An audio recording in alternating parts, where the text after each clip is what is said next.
Well, if you got a Bible with you, I want to invite you to turn to Genesis chapter 39. And for those of you who were with us last week, we were in Genesis 37 last week, and we're skipping chapter 38 because if you were here last week, we talked about Genesis, at least this part of Genesis, the whole last part of Genesis being pretty much the story of Joseph, even though there's another guy named Judah that's a part of that story who Christ will come through the line of Judah, from the tribe of Judah. But Judah's story compared to Joseph's story is like this big. So if you want to know a little bit of his story, you can go back on your own. This is a little homework for you and read chapter 38 because we're skipping it all together. It's almost like a pause, a break in the story, if you will. And 39 picks up right where 37 left off with this little like interruption in the middle. But it's one of those chapters that if you've never read before, I would encourage you to go and read chapter 38 on your own. When people say, oh, I don't like to read the Bible because it's boring, they've never read Genesis 38. Like if you've ever, like Genesis chapter 38 is, if Steven Spielberg got a hold of that chapter and made a movie out of it, Christians wouldn't go see it. Like they would totally protest it. They wouldn't be able to do a rating on it that Christians would be okay with going to see. It would have too much, it would have way too much in it, too much violence, too much sex, too much everything in it for Christians to go see. They would totally not see it. And if that got your interest up, you need to definitely go read chapter 38, but not while I'm preaching. You can do that later. So this is Genesis 39, picking up at verse 1, and we're going to do, believe it or not, I know that you can believe it because you're the 10:30 service and you have incredible faith. But we're going to go through the entire chapter today in our normal amount of time. So you're about to knock. If you haven't read a whole chapter of the Bible in this new year, congratulations. You came to church today and you're about to go through an entire chapter just in one setting in less than an hour together. So this is Genesis 39, picking up at verse 1. We're going to jump right into it and I'll fill in some of the gaps as we go. Now, Joseph had been taken, everybody say taken down to Egypt, and Potiphar, an Egyptian who was one of Pharaoh's officials, the captain of the guard, bought him from the Ishmaelites who had taken, everybody say taken him there. Now listen, I'm pointing out this word taken for a reason, because Joseph didn't get to Egypt by his own decision. Right? Joseph wasn't going to Egypt because he wanted to go there. Joseph went to Egypt because he was taken there. Like he didn't decide this. He didn't say, you know what, Egypt sounds like a wonderful spot to vacation this time of the year. I'd like to go down there and check out the pyramids, those things that they built. I hear they just finished up the Sphinx. It would be awesome to get to see some of these incredible things that they were doing. No, that's not Joseph's story. He didn't decide this for himself. He got this kind of thrusted upon him. He didn't really have a choice in the matter. Somebody else decided this for him, and they were powerful enough and big enough that he couldn't do anything about it. So he just got stuck being taken to Egypt, and then he had to live with a decision that somebody else made. Now listen, if you came to church this morning and you've ever been in a place, you've ever had to live in a situation or with a circumstance that you didn't get to decide for yourself, that it just kind of happened to you, this is going to be your message today. If you've ever found yourself in a set of circumstances that it really wasn't your decision that caused you to end up in that set of circumstances, this is going to be your message today. If you've never been in that kind of place, you're probably going to have a hard time relating to what's going on. But if you've ever been in a place you want to be in, I'm not talking about like a blessing, like, oh, that was such an unexpected blessing. I just didn't even see that coming. This is so good. Like this wasn't even my decision. It just kind of fell in my lap.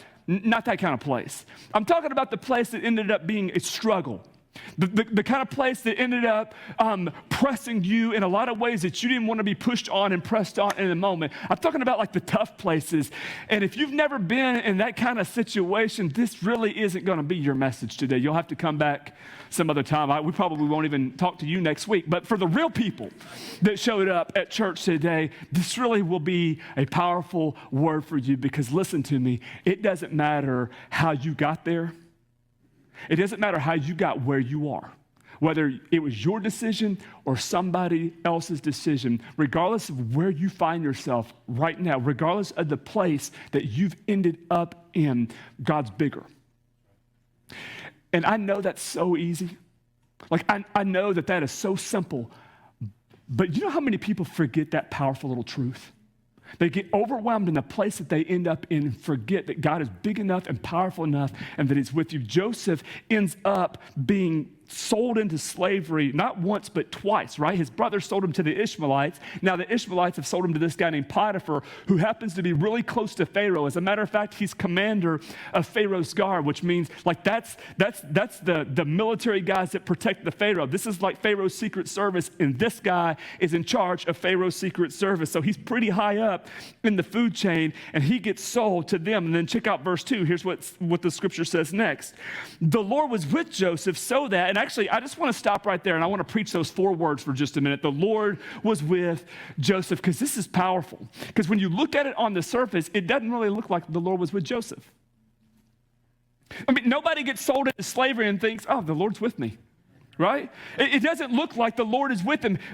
And it doesn't just happen like he gets sold into slavery. At first, he gets thrown into a pit, by the way, by his brothers, right? I mean, people who are like his own flesh and blood, people who ought to be closer to him than anybody else in the world. They throw him into a pit to kill him. And when he's in the pit, it doesn't seem like it would not look like on the surface that God is with them. But the scripture declares over and over again that the Lord is with Joseph. Even in the pit, the Lord is with him. They were going to leave him in the pit to die, but his oldest brother, Reuben, the firstborn of all the 12 children of Jacob, decides, wait a minute, let's not kill him, because we have to live with that, right? I mean, he's at least wise enough to know that you got to live with the decisions that you make. And right now, all of us in the room are living with decisions that we what? That we made. Good or bad, we live with the decisions that we make. He realizes, man, I'm going to have to live with this. We're going to have to live with this. Let's not kill him, because then we got to live with blood on our hands. Let's sell him into slavery. Because if you got to live with something, it's better to live with slavery on your hands than death on your hands, right? Than murder. So they sell his brother into slavery. And it happens not just with the Ishmaelites, but then on to Potiphar. And yet the text declares that the Lord is with Joseph. So I just got some pretty natural questions if you're looking at this on the surface. Lord, if you're with Joseph, then why aren't you doing something about his situation? Like, God, if the Lord is with Joseph, then why doesn't God do anything about the situation that he is in? If God is with Joseph, then why doesn't he do anything about the place that he's found himself in? Because I don't know, on the surface, it looks like the Lord is with the brothers, not with Joseph. They're the ones who walk away from this whole thing 20 pieces of silver richer. They're the ones who get to go back to their home, back to their families, back to tending their flocks. They're the ones whose life really isn't all that interrupted by this whole mess. Like, yeah, they got to deceive their father and tell him a whole story, and they do, and the father buys it and believes it. Then they go on about their lives. But Joseph's life gets completely turned upside down, but the Lord's with Joseph? Like, Joseph is the one who ends up in Egypt. Egypt might have been a cool place, but it wasn't his choice to end up there. Slavery was probably not something he grew up hoping to have happen to him, but that's what's happened to him. And the Lord is with Joseph. If God is with Joseph, then why is he allowing all these things to happen to him? And furthermore, why isn't God doing something about it? Like, why doesn't God pull him out of the place that he is in? Because listen to me, that's logical if you're just living situation to situation. Here's what I mean by that. Like, if you allow situations to dictate like the attitude of your heart, if you allow situations in your life to dictate how you feel about things, how you see things, your perception on things, if you allow situations to dictate how you feel, how you act, how you behave in certain situations, you live situation to situation, right? That's called living by sight. You've not been called, if you belong to God, to live by sight, to live by your situational circumstances. You've been called to live by faith, and living by faith is different than living by sight, because the situation does not dictate what God is doing in that moment. Don't ever look at the place that you're in as some sort of evidence of God's presence with you. Like, don't ever allow the place that you've ended up in, regardless of where that is, at any given moment, don't allow the place to be an indicator of God's presence in your life. Because if you're not careful, you will begin to believe that as long as things are good, God is with you. As long as your place, the place that you're in, is pleasant, then God is good and God is great. And thank you so much for the food that you gave us. And thanks for the roof over my head and the nice car I get to drive. And everybody's good in my family and my health is good. Thank you, God. God, you're so good and you must be with me. If you're not careful, you'll start to think that the pleasant moments is when God is present and the hard moments is when he's far away. And that couldn't be further from the truth. Just because you're going through a hard spot doesn't mean that God isn't present. Just because the place that you're in is unpleasant doesn't mean that God himself is not present in that moment. And listen, that's a word for somebody, because the enemy wants you to believe that as long that if it's bad enough or if it's good enough, that God isn't there, and that's a lie. And you got to be careful with that, because the enemy will give you a pleasant circumstance if it'll keep you away from God's presence in your life. Like the enemy can make it good for you. He doesn't care if you have stuff or no stuff. You realize that? Like, the devil really doesn't care how much money you have, what kind of car you get to drive, what parking spot you get when you're fighting for a place at Walmart. Like, the enemy doesn't care about any of that stuff. Not at all. We thank God for some of the dumbest things. We believe the devil takes some of the dumbest things away from us. He doesn't care about any of that stuff. What he cares about is you becoming the person that God created you to be. What he cares about is God having a presence in a place in your life. If the enemy can give you a bunch of stuff to keep you far from God, then he'll give you stuff all day long and you'll give thanks to God for it, but it won't be God at all. Listen, the presence does not dictate or the place does not dictate God's presence in your life. Don't be confused by that. Don't look to the place as an indicator of his presence. He's there in the good times and he's there in the not so good times.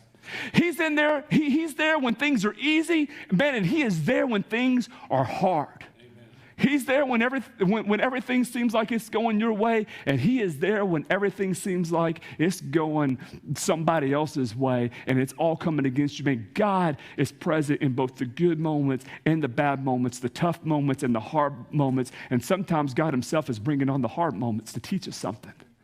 And that's what we talked about last week. Man, God uses struggles. God uses trials. We're going to see that today. We're going to look at one of the reasons why God even allows us to get into hard situations and hard moments in our life. It's not because God's trying to learn something about you. No, God's trying to show you something about yourself. The Lord was with Joseph? Absolutely, the Lord was with Joseph. And it's not dictated by the place that he is in at any given moment of time. And if you can't take it because it's the Old Testament, then consider the Apostle Paul. Man, the Apostle Paul wrote most of the books of the New Testament. He's accredited to writing more books than any other writer in the entire New Testament, even the people who walked with Jesus before the cross and before the resurrection. Most of his writings were written from prison, from jail. Like from a place, like they were written from a place that nobody would have thought God would have showed up in. And yet you got Paul speaking things like, and we walk by faith, not by sight, which is what we just talked about, right? How in the world can Paul be saying stuff like we walk by faith and not by our sight when he's in prison, when he looks around at his situation? Because Paul knows something. The place is not indicative of God's presence in our life. Like, it doesn't indicate that any way whatsoever. Paul knows that God is there. And Paul's able to speak with some authority on it because of what he's been through. John the Baptist, Jesus says of John the Baptist, there has been no greater man to ever live than John the Baptist, which is a powerful statement, right? That's a powerful claim that Jesus would say that of John the Baptist, and we've talked about this before. No man who's ever lived was greater than John the Baptist out of Jesus' mouth. Nobody else gets that honor. Nobody else gets that esteem but John the Baptist. John the Baptist died in prison. John the Baptist got his head cut off by Herod, and before Herod cut his head off, he sent messengers to Jesus hoping that Jesus would do something about it. Matter of fact, they go to Jesus and says, hey, John wants to know, are you really the one?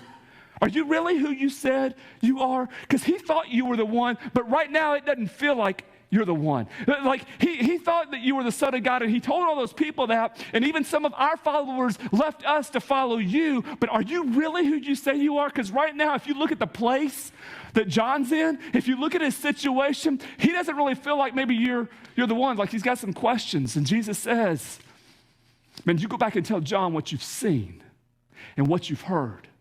You go back and tell John that the dead are raised and that the blind see and that the sick are healed and that the lame walk. You go back and tell John that. And Jesus did not abandon him to his despair in that place. But he sent him a word to let him know, look, everything that you've done, it wasn't for no reason. Everything that you proclaim, the life that you live, man, it has been for purpose and it has been for reason. And yes, he is still God, although he is not doing something about the place that you are in. He has not abandoned you. And that word from Jesus was enough. That word, just that word was enough for him to endure what he was going through, because the place is not an indicator of God's presence in your life, because God can be in any place, any moment, at any time. He is God. He is greater. He is more powerful. He is capable. So here's what I wanted to tell you today, because some of you, you're in a place right now that you don't like. And for some of you, you're in a place right now that's really hard and it's really tough. And the things that you're dealing with are real. And the feelings that you have are real. And it's a struggle. And I get it. I understand it. But listen, don't give up in the place that you're in. Don't let the place have so much power that it causes you to give up. Don't get yourself in a place where you can't move forward, or you can't keep on moving forward, where you can't go on. Don't allow that place to cause you to end up in a place in your heart set, in your mindset, where you just want to give up because of what you're going through. Don't let the place that you're in have that kind of power over your life. Man, when you begin to live with an awareness that God is with you, that's what the text says, right? The Lord was with Joseph. So even though he was sold into slavery, the Lord was with Joseph. When you begin to live with an awareness that the Lord is with you, matter of fact, look at your neighbor and say, the Lord is with you. Yeah, the Lord is with you. When you live with that kind of awareness, man, it will totally keep you from allowing the place that you're in to direct the attitude of the heart. It'll totally keep you from allowing the place that you're in to consume your mind and affect your behavior, to affect the way you live, to affect how you handle the situation. Man, when you live with the awareness that God is with you through this, and that God hasn't left you, and that God hasn't abandoned you, man, that's so much protection for your life that you don't have to give up in what you're going through, but instead, and this is a military term, instead of giving up, you can get some. Right? Now, I know that get some can mean different things in different circles, but in a military circle, it means that you don't allow the situation to have you, that in a firefight, hey, we're not just going to sit down and give up. Instead, man, we're going to get some, that we're not just laying down on this. So let me show you a video clip real quickly. We're going to pause for about a minute, but this is part of the message. Hopefully, guys, you're going to love this. Ladies, I hope you get something out of it too, but I'm going to let Jocko tell this a little bit better than me. Let's get some. Ready to get some. But like I said, Faith is always ready to get some. We just Stand by to get some. stand by to get some. Yeah, I don't think people recognize what that actually means to us. And we say this all the time in combat or training scenarios. When you do that, I mean, it is about to go down. The bullets are going to be flying around, the explosives are going to be going off, and you hear someone very clearly over the radio, just in a real calm voice come up with you.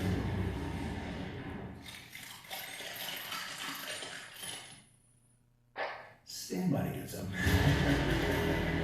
It's true statement, right? You know you're gonna get some. But when you can sit in that manner, when you should be like, stand by to get some, and be like, stand by to get some. It's pretty awesome.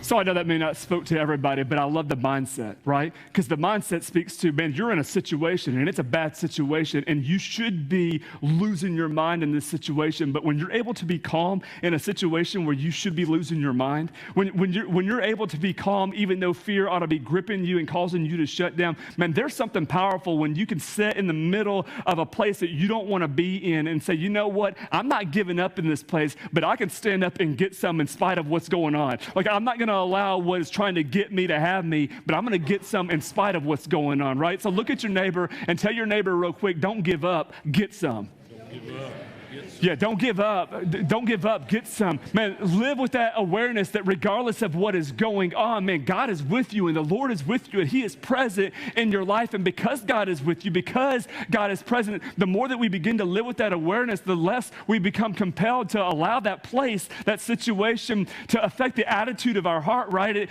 The less we allow it to affect how we think and how we feel. Man, some of you right now, you keep being overcome by situations. Like every time your situation changes, you change according to the situation. As long as things are good in your life, you're fine and you're happy and everybody wants to be around you. But the moment something changes in your life, it's unpleasant, you become an unpleasant person. Quit allowing the situation to dictate who you are. That's not who you are. The situation didn't call you. The situation didn't create you. The situation didn't make you. The situation doesn't have a plan or a purpose for your life. Man, God made you. God created you. God called you. God gave you a purpose. Don't allow the situation to have that kind of power over your life. Know that God is with you, and because He's with you, you ain't got to give up. And you ain't got to lay down, and you ain't got to stop moving forward. That even in the middle of a firefight, and it may not be a literal firefight like a combat kind of situation, but it's a war for you, and it's a war that you're having to deal with, that you don't have to just give up and let it get over on you. No, you can get some in the middle of it, because I'm not giving up, I'm moving forward. And you know why you can do that? I feel like a motivational speaker right now. You know why you can do that? Because God is with you. Amen. That's why you can, God is with you. And so you don't have to give up on what you're going through. If Joseph didn't have to give up, then you don't have to give up either. That's right. Because Joseph is pre-resurrection. This is one of the powerful things I think about Joseph's story is how present God is in his life. But this is before Jesus goes to the cross. And this is before Jesus rises from the dead. Like, we understand that God is with us because Jesus says, I will come into you and make my home in you. Like, we understand His presence in our life. This is before that, though. And yet God has this incredible presence in his life in spite of the place that he is in. So listen, some of you this morning, the reason why God brought you here was to remind you that you don't have to give up, that you don't have to stop, that you don't have to quit, that you don't have to let what you are going through get the best of you, that God is with you, and that God is at work in this. And even though you may not be able to see it, he's working. Even though you may not be able to feel it, he is working. That place did not make you.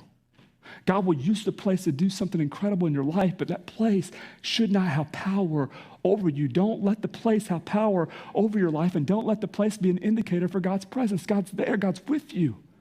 If you belong to him, he is always with you. And the Lord was with Joseph, and then look what happens as a result of Joseph being in the presence of God. Verse 2, the Lord was with Joseph so that he prospered. Everybody say prospered. Because that doesn't make any sense, does it? He's a slave, and yet he prospers. But because God is with him, even in slavery, he prospers. And he lived in the house of his Egyptian master. Like, that's incredible of itself. He doesn't live with the rest of the slaves. He's not quartered in the slave quarters. He lives in the house. Like, he's been set apart from all the other slaves that Potiphar owns. He lived with his master in his house. When his master saw that the Lord was with him and that the Lord gave him success in everything he did, Joseph found favor in his eyes and became his attendant. Potiphar put him in charge of his household, and he entrusted to his care everything he owned.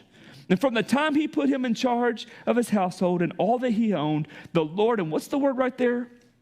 The Lord blessed the what? The household of the Egyptian because of who?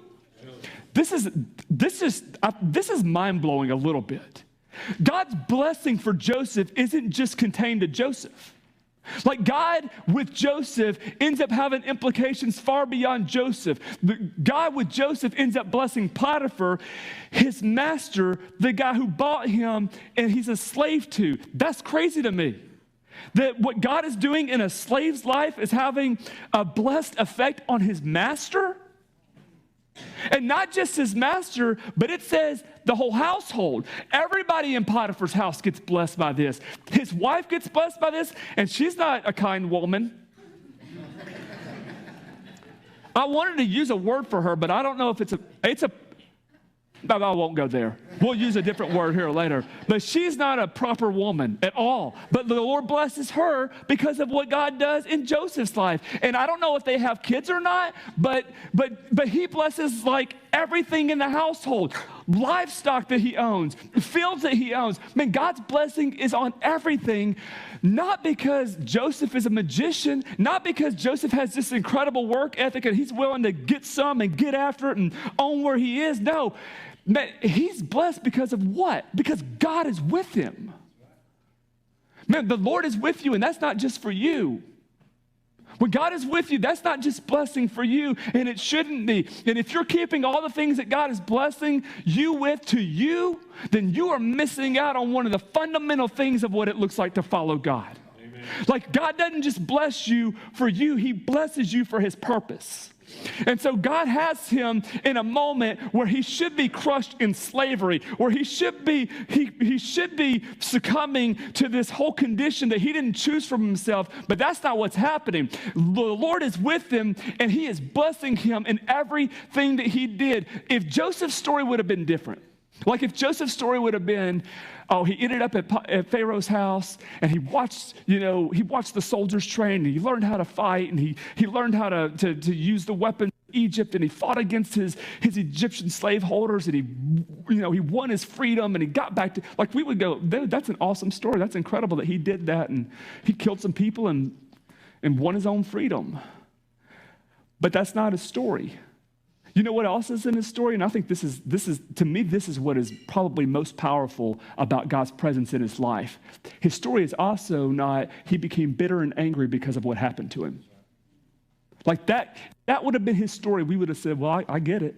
Like, I completely understand. I mean, no wonder he's angry. I'd be angry too if I was in his situation.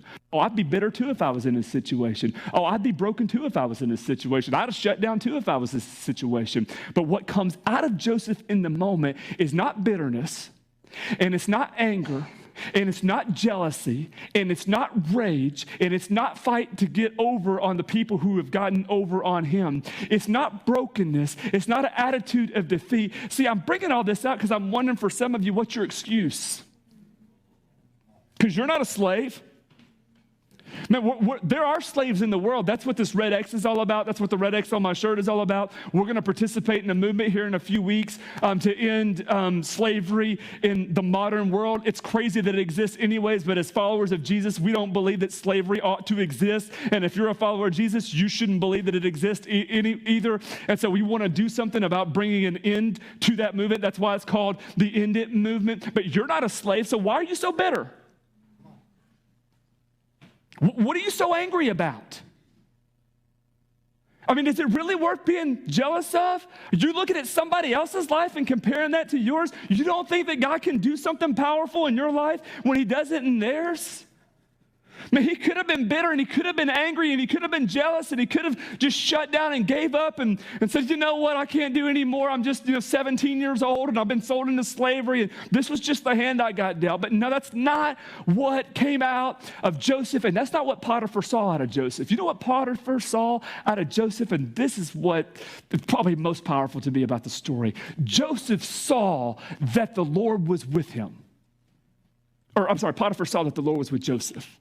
That's what Potiphar, like the pagan, the Egyptian, the man who worshiped Egyptian gods, not the God of the Hebrews, looks at Joseph, and he can see when his master saw that the Lord was with him. That's what the text says. He can see that the Lord is with Joseph. You know, how was he able to see that?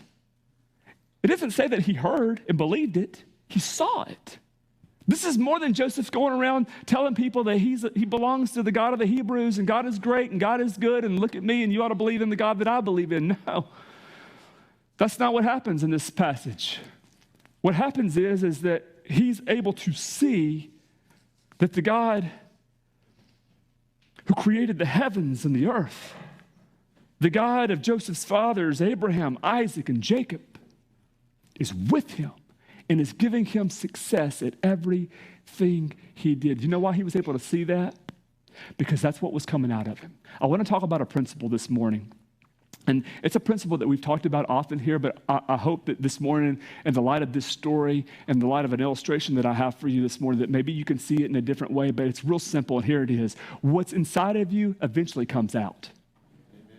And listen, you can't cover up what comes out of you.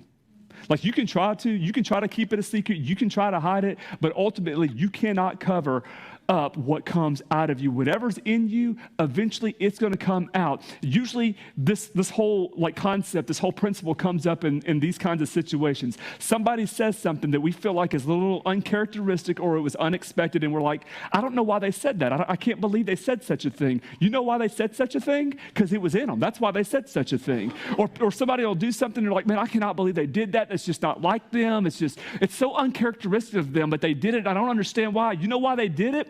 Because it was in them. That's what Jesus said. Jesus actually explained this. He says, look, it's not what you put into your body that makes you unclean. Some religious Pharisees wanted to make it all about what they were eating and drinking. And Jesus says, look, this is crazy.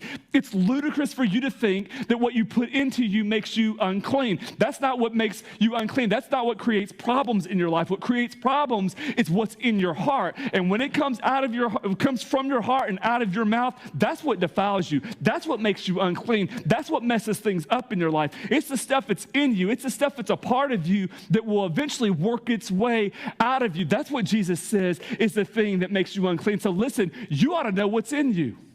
You ought to know what's inside of you, because eventually that's going to come out.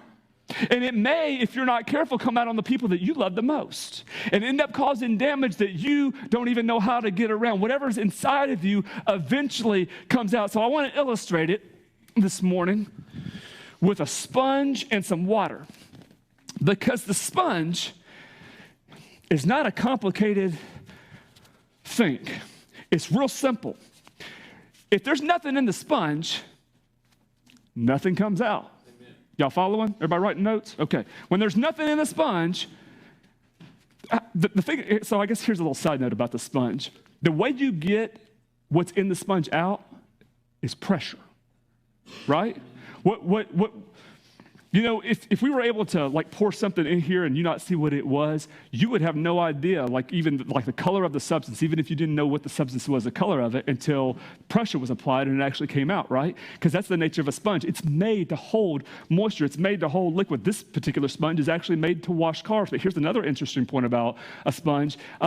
If what's inside this thing is dirty, it can't do its job. If what's inside of here isn't clean, it's hard for it to clean things. People use sponges to clean, houses, countertops, dishes, cars, whatever it may be. But when the contents of what's inside of this thing isn't clean, it doesn't do a good job with what it was created, with what it was intended to do. But the thing about the sponge is, if there's nothing in it, then nothing comes out of it. The other part of it is that when all there is clear water in it, guess what? It's only clear water that comes out. Now, it's crazy for us to think, man, here in just a minute, I know he's dipping it in that clear tub of water, but there's going to be that green stuff come out of it. You know why green stuff is not coming out of the sponge? That's exactly right. Who said that? Spencer, was that you? Yeah. Brilliance right here. The reason why, take notes if this is a surprise to you. The reason why there's no green liquid coming out of that sponge is because there's no green liquid in it. It's that simple. What's crazy, though, is that we live our lives sometimes expecting things to come out that aren't even in there. Expecting God to come out and move and do a thing, and we've not even done the work to make sure that he's present in our life, that we want him to come out and do a thing and to move in a certain way, but we've not even been intentional about him moving in our life. See, the story of Joseph wasn't what he got himself into a bad situation and then called upon the name of the Lord, and the Lord showed up and helped him out, and then he went back and got himself into another bad situation, and then he called upon the name of the Lord and showed up, and then God helped him out. No, Joseph's story is different. Joseph's story is he got into a bad situation, and he didn't have to call on anybody. He didn't have to call on the name of the Lord because the Lord was with Joseph. He was already there. And that's the thing, because if the green stuff is what you're going for, if that's what you want in you, man, you got to be intentional about making sure that's in you, because there's no way if all you're doing is dipping into clear water that you're going to have green water in you.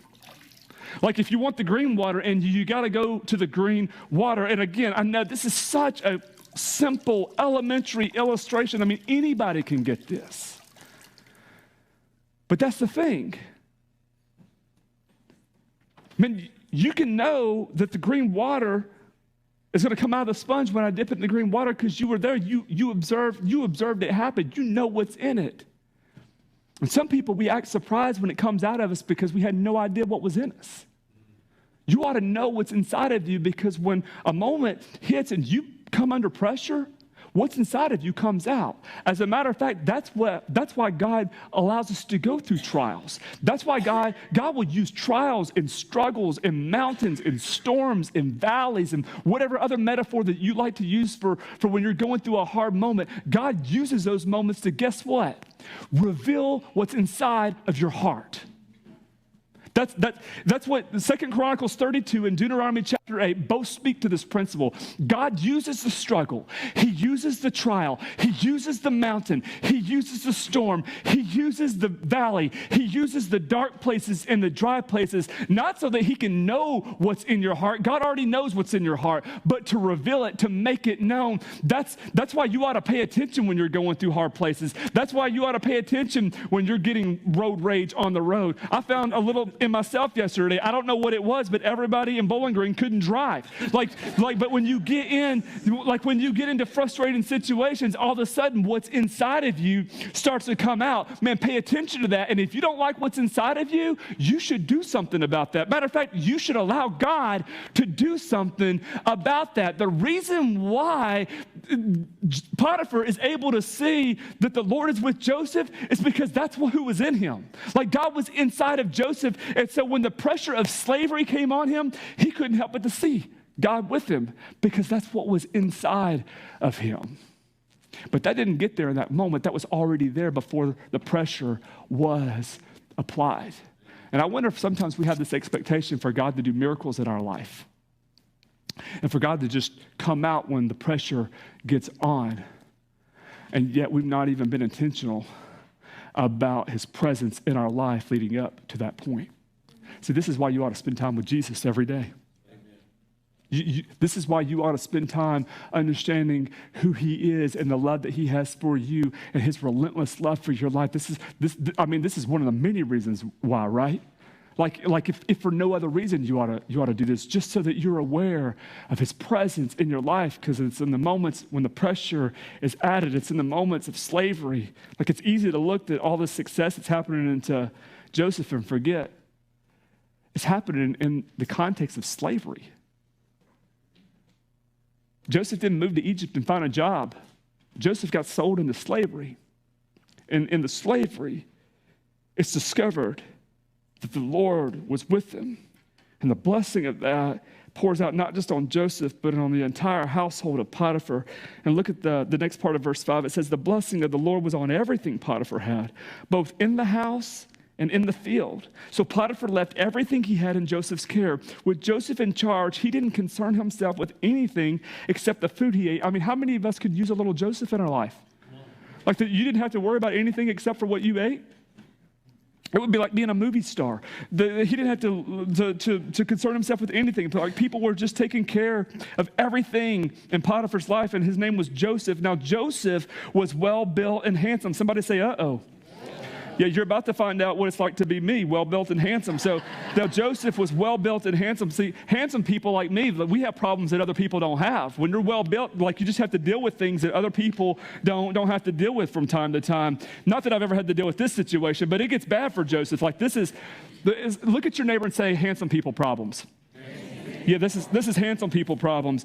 Now, Joseph was well-built and handsome. He couldn't help it. It's just the way God made him. And after a while, his master's wife took notice of Joseph and said, come to bed with me. I mean, see, this is why I have a word for this woman, but I'm not going to use it. You can make up your own word there.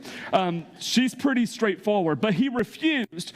With me in charge, he told her, my master does not concern himself with anything in the house. Everything he owns, he's entrusted to my care. Listen to this line. No one is greater in this house than I am, which I thought was pretty bold because he's speaking to the man's wife and he's like, nobody in this house is greater than me except for your husband.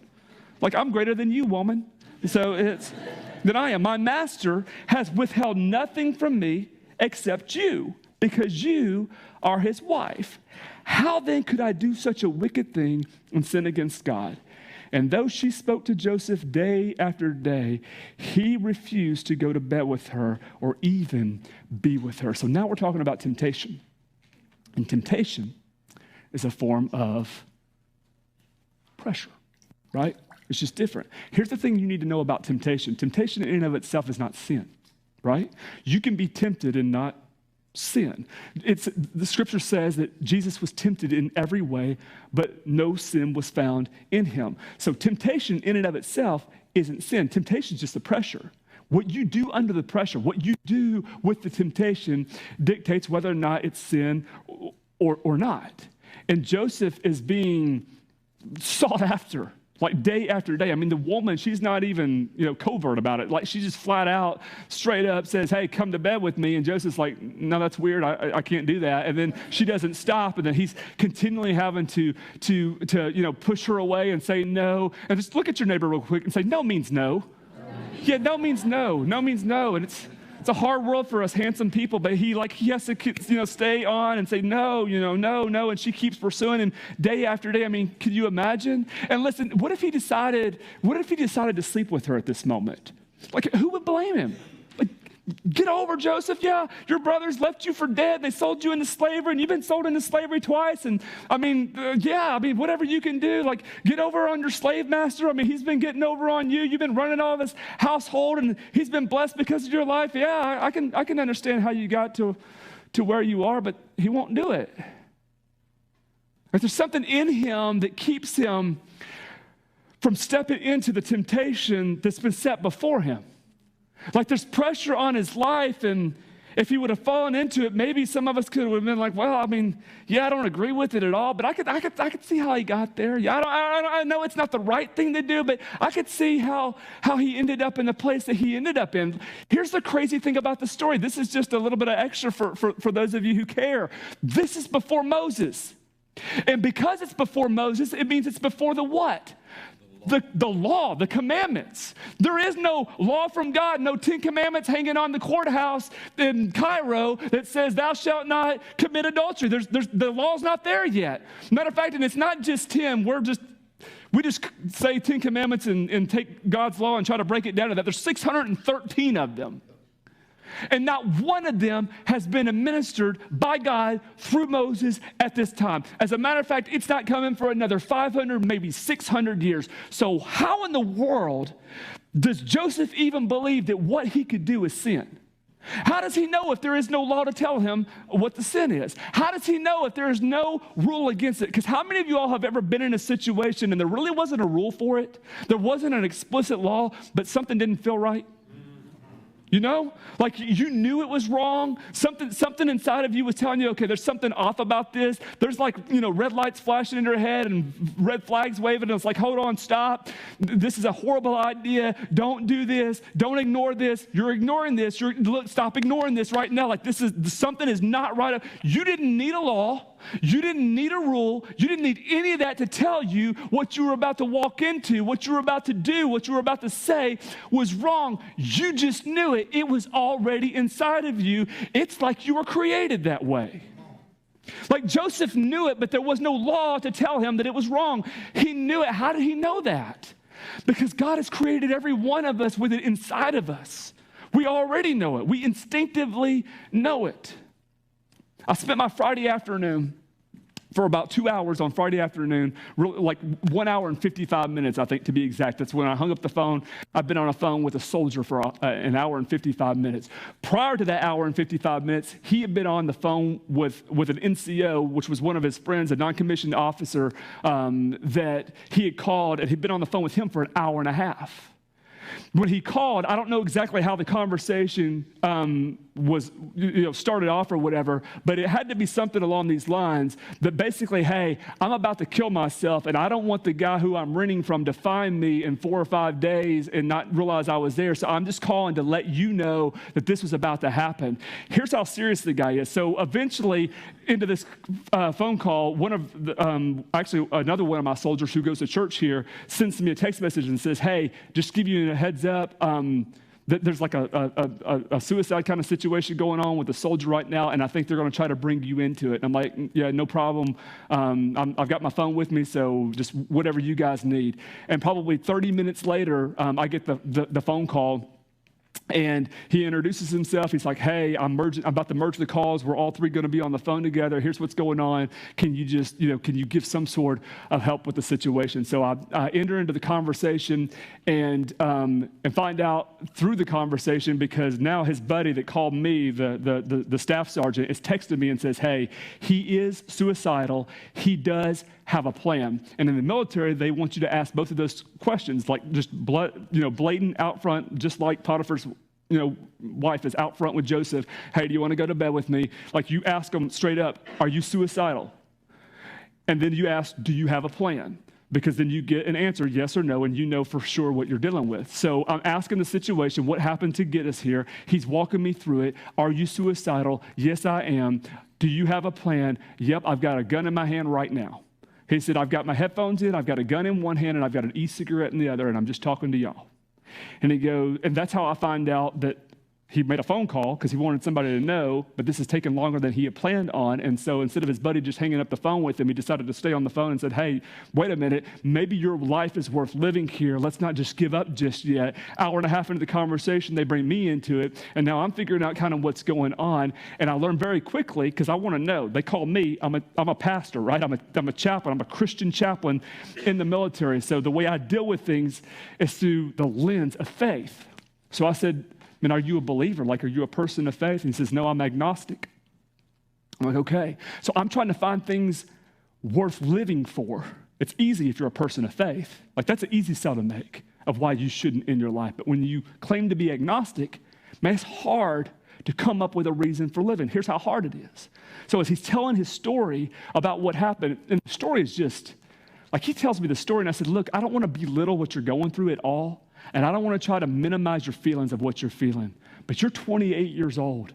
And I know that things didn't go well with two women that he had slept with. And I know that you just lost your job as a result of sleeping with two people that you worked with. And that's in a bad situation. And his housing was connected to his job, so he's going to lose all that. Like, I realize that that's a bad situation. But man, I wanted to say this is a little thing in the eyes of the Lord. But if they don't believe, then it doesn't really matter. So I just said, man, this is just a small thing in the grand scheme of your life. You're 28 years old.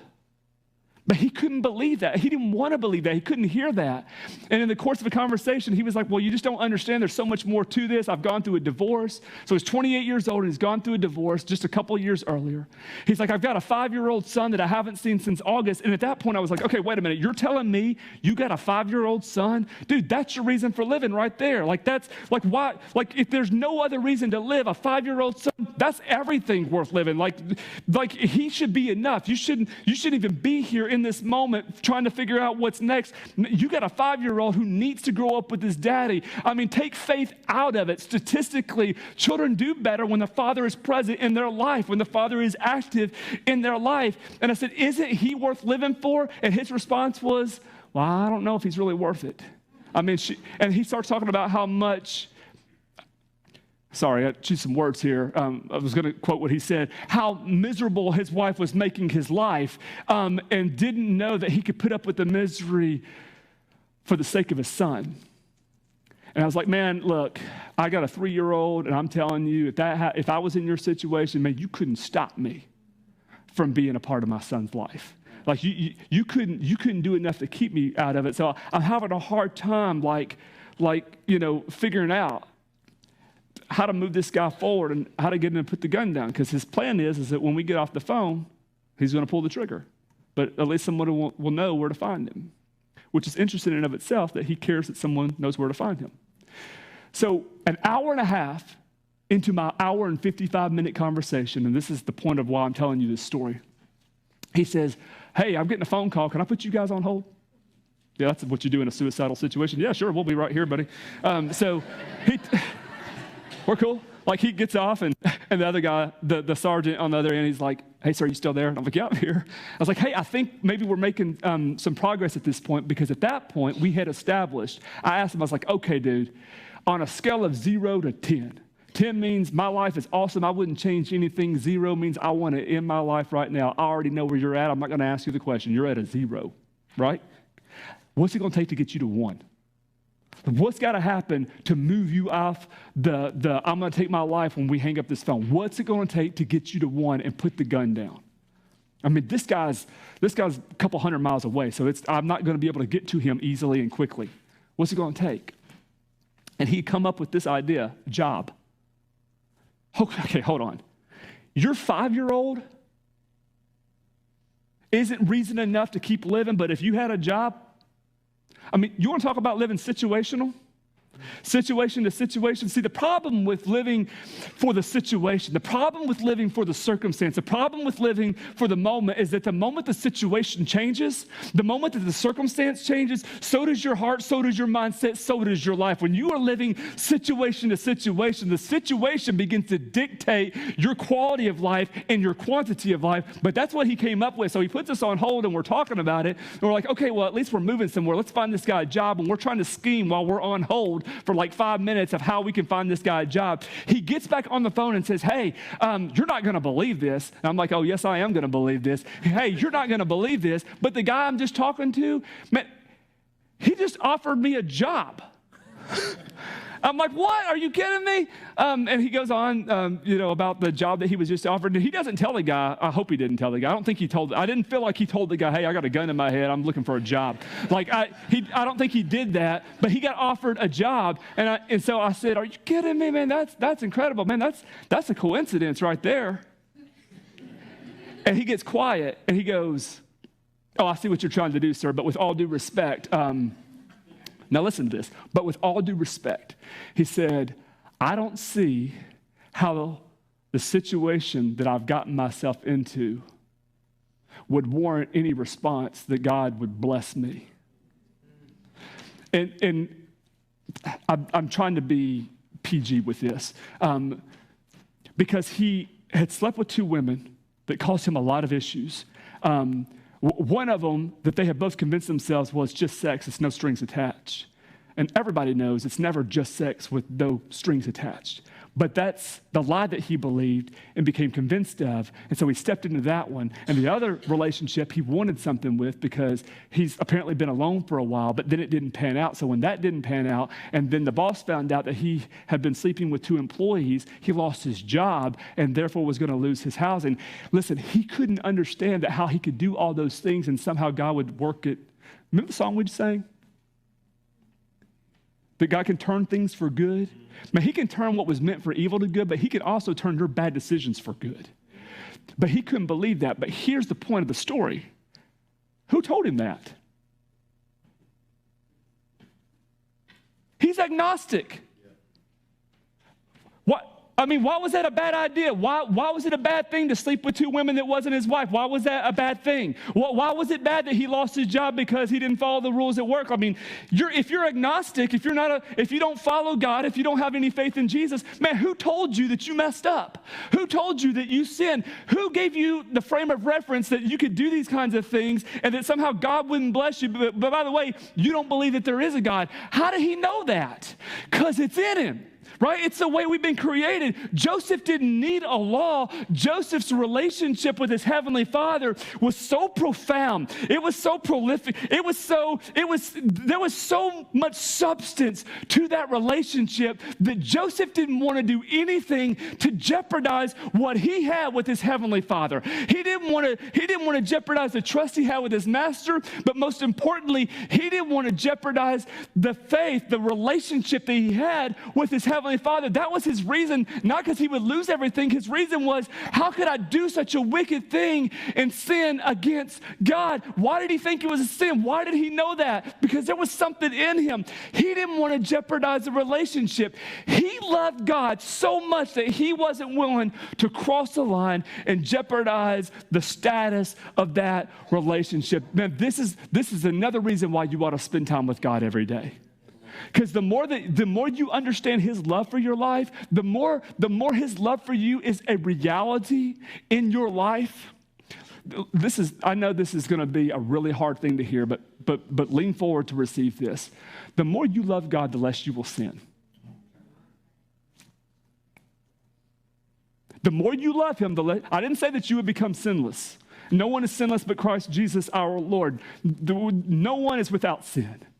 But the more you love him, the less that you will sin. But listen to me, that means the opposite of that is true. The more you sin is indicative of your love for God. Let me prove it to you on your like parallel relationships, on your human relationships. The people that you love the most, I mean, isn't it true the people that you love the most, even if it's yourself, aren't those your healthiest relationships? Aren't those the relationships where you will be merciful when in other relationships you won't extend mercy? Aren't the relationships with the people that you love the most the relationships where you will extend the most grace?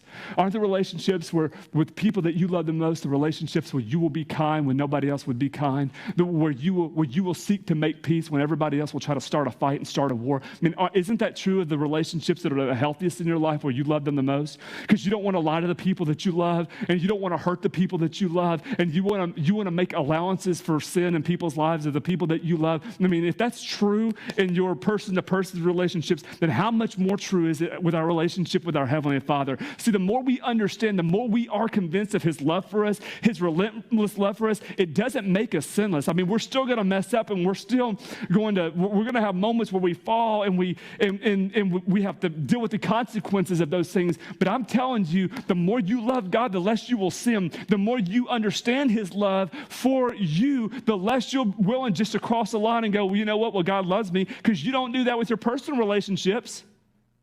I mean, who sold us the lie that, well, God's forgiven me? Who sold us the lie? Well, I can do this. He's already died on the cross, and he's going to forgive me anyway, so it doesn't matter. See, that's not real love for God. That's a religion that's void of any power. Because you don't do that with your spouse, right? You don't do that with your children, right? You don't sin against them and go, well, I'm forgiven. They'll understand. But we do that with our Heavenly Father. Who sold us that lie? But Joseph is unwilling to cross the line because of his love for God. He doesn't see this as between he and Potiphar's wife, and he doesn't even see it between him and Potiphar. He says, man, how could I do such a wicked thing and sin against God? And even though she came after him, and even though she spoke to him day after day, he refused to go to bed with her, even be with her. Verse 11. One day, he went into the house to attend his duties, and none of the household servants were inside. She caught him by his cloak and said to him, come to bed with me. But he left his cloak in her hand and ran out of the house. And when she saw that he had left his cloak in her hand and had run out of the house, she called her household servants. Look, she said to them, this Hebrew has been brought to us to make sport of us. He came in here to sleep with me, but I screamed, and when he heard me scream for help, he left his cloak beside me and ran out of the house. She kept his cloak beside her until his master came home, which I just think there's something weird about that. Like, she's not a serial killer, but it kind of sounds serial killerish that she's keeping the cloak beside her. She kept the cloak beside her until her master came home. Then she told him this story. The Hebrew slave that you brought to us came to me to make sport of me, which is to make sport of me. But as soon as I screamed for help, he left his cloak beside me and he ran out of the house. Please, somebody right now, just shout, she's a man-eater. When his master heard the story, his wife told him, saying, this is how your slave treated me. He burned with anger. Joseph's master took him and put him into prison, the place where the king's prisoners were confined. So she makes up this whole story, even though it's her fault and she did it in the first place, tells her slaves first, because you got to get some people on your side, because that's what you do when you want to set up like a good lie, when you want to set up a good scenario, you got to get other people involved in it before you talk to the people that matter. So she tells the slaves first so that now they know her side of the story, keeps the cloak beside her. Potiphar comes home. She tells him the story. And the thing that kept jumping out at me in this text was the story. Because my mom used to ask me, are you telling stories? Right? Which is old people talk for lies. Not that you're old, Mom, but I'm sorry, it's an old way of talking. Instead of talking about lies, you said telling stories. Are you telling stories? Are you telling stories? And she told this story. And I think the reason why I was captured by it was because, man, Joseph lost the best thing that ever happened to him over a story. So she told him this story. And he burned with anger and had him thrown into prison. Joseph was the best thing that ever happened to Potiphar. And we know that, we can believe that because it says that when Joseph came to Potiphar's house, he was able to see that God was with him. Man, and everything that Potiphar touched turned to gold. There was success in all he had. And Potiphar even knew why. It's because God was with him. Potiphar didn't have to worry about anything. And then his wife messes up everything, tells him a story, and Potiphar somewhat believes it. And Potiphar loses the best thing that ever happened to him because of a story, because of a lie. Can I share something with you this morning? Don't let a lie cost you the greatest things that God has for you. Man, don't let a lie cost you the greatest things that God has for you. Don't let a lie of the enemy, I don't care how simple it is. Man, you deserve this. Come on, it's your time. Get yours. Don't live that lie. Don't believe that lie. Don't let a lie cost you the greatest things that God has for you. It doesn't matter what the lie is. Like, if you can have wisdom in a moment to know what is real and what is not, man, don't let a scheme of the enemy cost you the greatest things that God has for you, because he can't take you away from it. He'll just keep you from getting to it. Man, he walks away from the greatest things God has for him because he believes some story that a deranged woman told. But while Joseph was there in prison, I didn't share this in the last service, but this passage, but while Joseph was there in prison, it got translated wrong. What it should say, and I wrote this down in my Bible from the Hebrew, it said, so Joseph was there in prison. Now it's different from, but while Joseph was there in prison, comma. It was just a statement. It said that Potiphar threw Joseph in prison, the prison where the king's prisoners were kept, right? That's what it said. But the next line in the Hebrew says, so Joseph was there in prison. To which I'm like, well, of course he is. Because where else would he be? That's where Potiphar threw him. Why put that in there? Why take the time to write, so Joseph was there in prison? But it must have seemed odd to the translators of the NIV. So instead of writing it, so Joseph was there in prison, because that doesn't make sense. Of course he is. He's already there. They just translated it, but while Joseph was there in prison, comma, the Lord was with Joseph. That's what it's going to say next. But it's not a part of a statement. It's a statement in and of its own. He was there. You know what that means? He owned it. He was present there in prison. There's another passage that reads a lot like that in Scripture when God calls Moses up on the mountain to be with him. And then it says, and Moses was present on the mountain, to which you would go, well, of course, God called him on the mountain. He went on the mountain. Of course, he was present. No, what it means is that he was like he was there in the moment.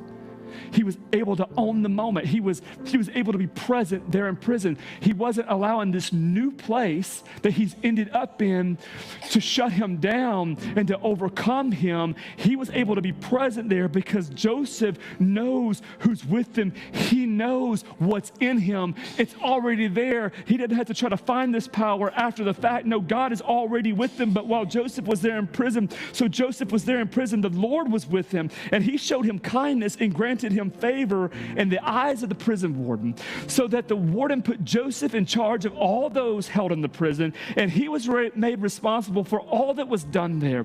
The warden paid no attention to anything under Joseph's care because the Lord was with Joseph and gave him success in whatever he did. It's a new situation. It's a new place for Joseph, and it's not a pleasant place. It's not a good place. This is the place where the king's prisoners were kept. This is like not nice prison. This is dungeon kind of prison. This is the place that you go to be left for dead, or to go while you wait until you're executed kind of prison. Joseph ends up in this new place, and he's able to be present there. He's able to own it there. He knows who is with him. The Lord is with Joseph in that moment. And so even the pressure of not just slavery, but now being prison, pressure is on in all sorts of ways. And the thing that keeps coming out of Joseph over and over again, the thing that is most prevalent in the story is the Lord was with Joseph. The Lord was with Joseph. The Lord, and the more you squeeze and the more pressure, the Lord was with Joseph. And it just keeps becoming evident and evident and evident and evident in his life.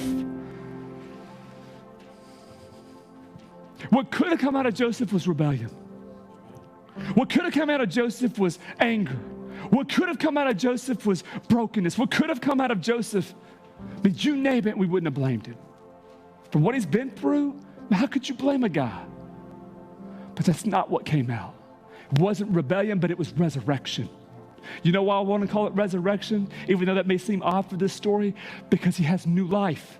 Everywhere he ends up, the place that he ends up, he keeps finding new life. How does he get this new life? Because he's a hard worker? Because he can make something for himself? No, he has new life because of who's with him. It's not because he knows how to do this. It's not because he was so experienced. Man, Joseph was 17 years old when this started. He has no life experiences. He's 17. And yet he becomes blessed. He becomes successful. Not because of his hard work ethic. He becomes successful because God is with him. And he finds new life in the prison. And he finds new life in Potiphar's house. Everywhere he goes. It's not rebellion that comes out of Joseph. It's resurrection. It's new life. It's new life. It's new life. It's new life. It's new life. It's new life. It's new life. It's new life. And for you, what God has for you is new life. Regardless of the place that you're in, new life. And for some of you, it's new life for the very first time because you've been doing everything and it's not been working. And you've been working harder and learning more and it's not working. And you still can't seem to get past the place that you're in. And the place continues to dictate the attitude of your heart. The place that you're going through continues to dictate your behavior and the words that are coming out of your mouth. It's the place that has all the power in your life and not his presence. And for some of you this morning, his presence is what you need to invite in your life. That once for all, you can find new life in him. And for some of you this morning, you just need to be reminded. Because you already know God just like Joseph knew God. But that didn't stop him from finding new life in new places. New life in unpleasant places. And maybe that's your story today. But for those of you who have an actual need this morning for new life, and you know it, you know it's you, and you know that is your story, I want to invite you to a new life with God. I want to invite you to let the God who was with Joseph to be with you. Would you bow your heads and close your eyes?